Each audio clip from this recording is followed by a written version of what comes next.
Assalamualaikum warahmatullahi wabarakatuh. Salam guru penggerak. Perkenalkan, nama saya Swandi, calon guru penggerak angkatan 8 asal SMA Negeri 1 Sangkapura, Kabupaten Gresik, Provinsi Jawa Timur. Dalam kesempatan ini, saya akan memaparkan tentang koneksi antar materi sebagai kesimpulan dan refleksi dari modul 1.1 tentang pemikiran Ki Hajar Dewantara. Adapun dasar-dasar pendidikan Ki Hajar Dewantara diantaranya, yang pertama, bahwa pendidikan bersifat menuntun, yang artinya seorang guru harus bisa memberikan tuntunan atau arahan agar murid dapat mencapai keselamatan dan kebahagiaan setinggi-tingginya, baik sebagai individu maupun sebagai anggota masyarakat. Yang kedua, kodrat anak adalah merdeka, yang artinya anak memiliki kebebasan di dalam menentukan sikap maupun dalam menggali potensi dirinya dengan kekuatan kodratnya sendiri, tanpa bantuan orang lain. Dan tugas kita sebagai guru harus selalu memberikan tuntunan agar mereka tidak salah arah. Yang ketiga, anak bukanlah kertas kosong yang dapat kita paksa isi dengan keinginan kita sendiri. Namun mereka sudah membawa sifat, karakter, maupun potensi dirinya yang masih samar-samar. Tugas kita sebagai guru atau pendidik untuk menebalkan sifat, karakter, dan potensi dari mereka.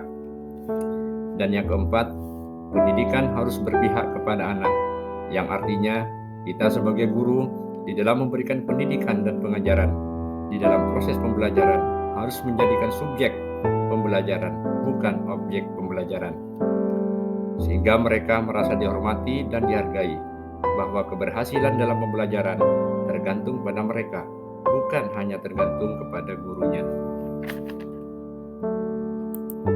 Sebagai kesimpulan dan refleksi pemikiran Ki Hajar Dewantara, ada beberapa pertanyaan yang harus saya jawab. Yang pertama, apa yang saya percaya tentang murid dan pembelajaran di kelas sebelum saya mempelajari modul 1.1? Sebagai guru atau pendidik, ternyata saya belum sepenuhnya menerapkan pendidikan Ki Hajar Dewantara. Yang pertama, saya masih menganggap murid sebagai objek pembelajaran, bukan subjek pembelajaran. Yang kedua, pembelajaran belum sepenuhnya berpihak pada murid.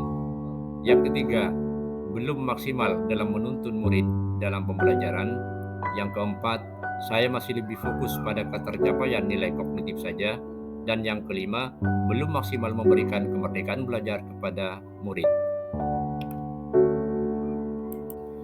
Kemudian apa yang berubah dari pemikiran atau perilaku saya setelah mempelajari modul 1.1? Perubahan yang saya lakukan adalah yang pertama, dalam memberikan pendidikan dan pengajaran, saya sebagai guru akan selalu sabar di dalam memberikan tuntunan kepada murid untuk menggali potensinya sesuai dengan kekuatan kodrat yang ia miliki, sehingga ia bisa mencapai keselamatan dan kebahagiaan yang setinggi-tingginya, baik sebagai individu maupun sebagai masyarakat.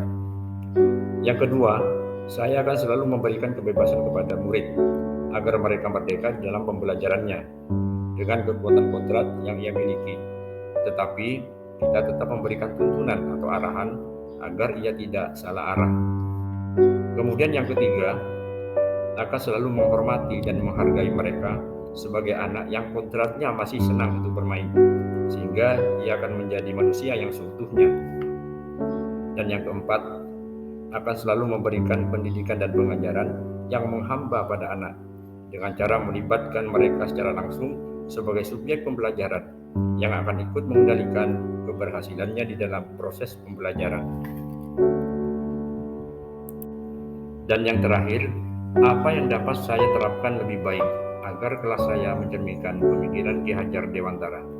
Yang pertama, sebagai guru, saya akan selalu berupaya untuk mendesain pembelajaran dengan menggunakan metode atau model pembelajaran yang variatif, kreatif, dan inovatif, dengan memanfaatkan media pembelajaran dan sumber belajar yang ada di lingkungan, dengan menyesuaikan dengan sosiokultur yang ada, dan sumber-sumber belajar yang lain yang relevan, dengan selalu berpihak dan melibatkan murid sebagai subjek pembelajaran, sehingga pembelajaran lebih menyenangkan. Sebagai guru, saya akan selalu melakukan refleksi hasil pembelajaran saya agar saya dapat mengetahui kelebihan dan kekurangan saya dalam melaksanakan proses pembelajaran. Dan hasil refleksi ini akan saya jadikan sebagai bahan untuk memperbaiki proses pembelajaran berikutnya.